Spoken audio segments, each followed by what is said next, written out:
ሕይወት ጎዳና ፈተና ቢበዛ ጌታን የጠራ ንጹሕ ሰው አይጠፋም።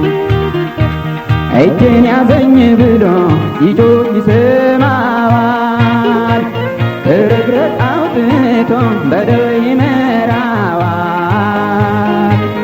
እግዚአብሔር ሲረዳ ከሰማያት ወርዶ በደልን ሲያስወግድ በቅንነት ፈርዶ አላያችሁም ወይ ወጥመዱ ሲሰበር ምርኮኛው ተለቆ ማዳኑን ሲናገር።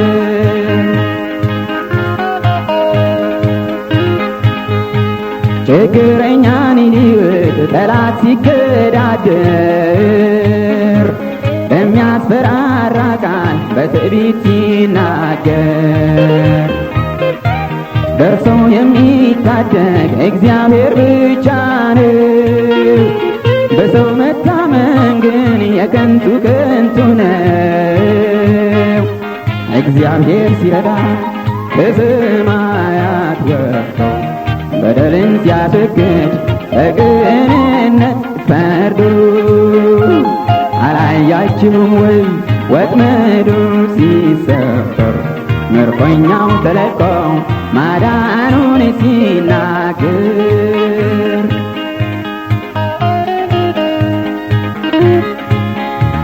ያለውን ተነጥቆ ሁሉን ነገር አጥቶ ባጠገቡ የሚቆም ጌታ ብቻ ቀርቶ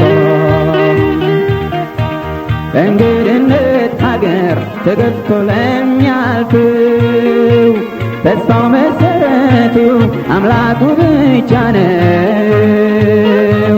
እግዚአብሔር ሲረዳ ከሰማያት ወርደው በደልን ሲያስወግድ በቅንነት ፈርዶ አላያችሁም ወይ ወጥመዱ ሲሰበር ምርኮኛው ተለቆ ማዳኑን ሲናገር።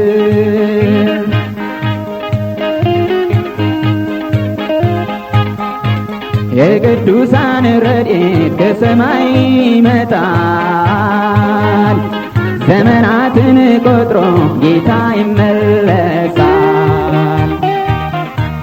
የልጆቹን እንባ ከዓይናቸው ያብሳል።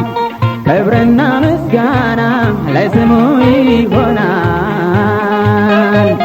እግዚአብሔር ሲረዳ ከሰማያት ወርዶ በደልን ሲያስወግድ በቅንነት ፈርዶ አላያችሁም ወይ ወጥመዱ ሲሰበር ምርኮኛው ተለቆ ማዳኑን ሲናገር። እግዚአብሔር ሲረዳ ከሰማያት ወርዶ በደልን ሲያስወግድ በቅንነት ፈርዶ አላያችሁም ወይ ወጥመዱ ሲሰበር ምርኮኛው ተለቆ ማዳኑን ሲናገር።